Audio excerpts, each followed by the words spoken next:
Bom dia. Hoje eu vou começar uma série dentro da série. Dentro dessa série de vídeos sobre o Grande Sertão Veredas, eu vou começar uma série sobre como ler o Grande Sertão Veredas. Então a primeira dica sobre como ler o Grande Sertão é simples, lendo. Não acredita nessa história de que o livro é muito difícil. Eu já vou falar sobre isso, quem tem uma língua totalmente diferente de tudo, quem inventou uma língua. Não, simplesmente pega e leia. Leia as 5 primeiras páginas, tá? É um livro que não tem capítulo. Não tem, inclusive, separação entre os parágrafos. É como se fosse uma espécie de jorro da memória de um ancião, que vai contando sua vida e vai emendando um episódio no outro, vai emendando uma questão no outro, diante de um doutor estupefato que não parece entender tanta sabedoria e tantas questões que são colocadas por ele. Então, mas mesmo que não haja capítulo, que não haja separação entre os parágrafos, marcando assim uma parte, né, do livro, o livro claramente tem episódios que se encerram e que a gente pode parar a leitura ali para depois retomar, que a gente vai estar lendo um outro episódio. Então, na verdade, ele é feito de muitas histórias, é uma costura de muitas histórias, como se fosse um rapsodo grego, como se fosse um Homero do sertão. Isso é a primeira coisa. Então você já sai lendo.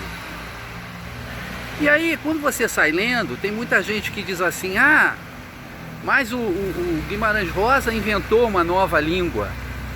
Tem até um famoso repórter global, metido a entender de Guimarães Rosa, que diz isso. Toda vez que ele é entrevistado sobre o Grande Sertão Veredas, ele faz um tom pomposo e diz: não, Guimarães Rosa inventou uma nova língua no Grande Sertão Veredas. Olha, isso é uma besteira.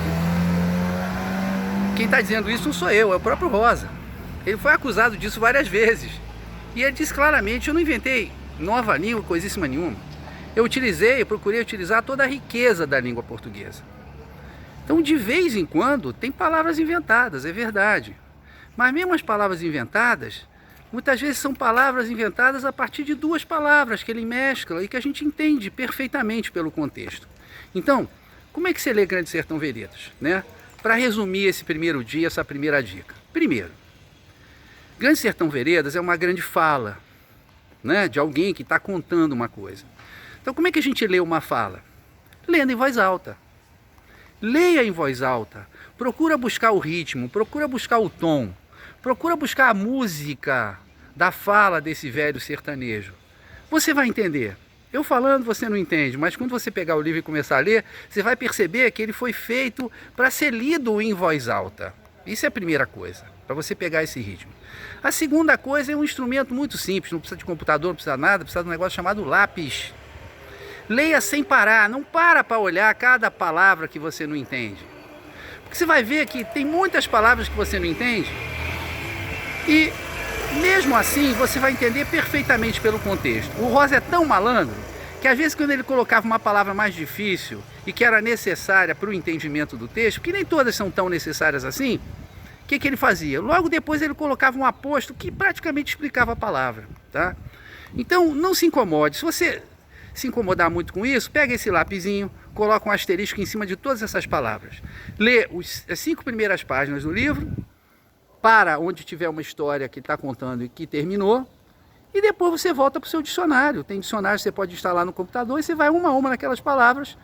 E quando você souber o significado das palavras, você vai ver que de cada 10 palavras que você não sabia, 2 eram realmente relevantes para você entender um pouquinho mais o detalhe do texto.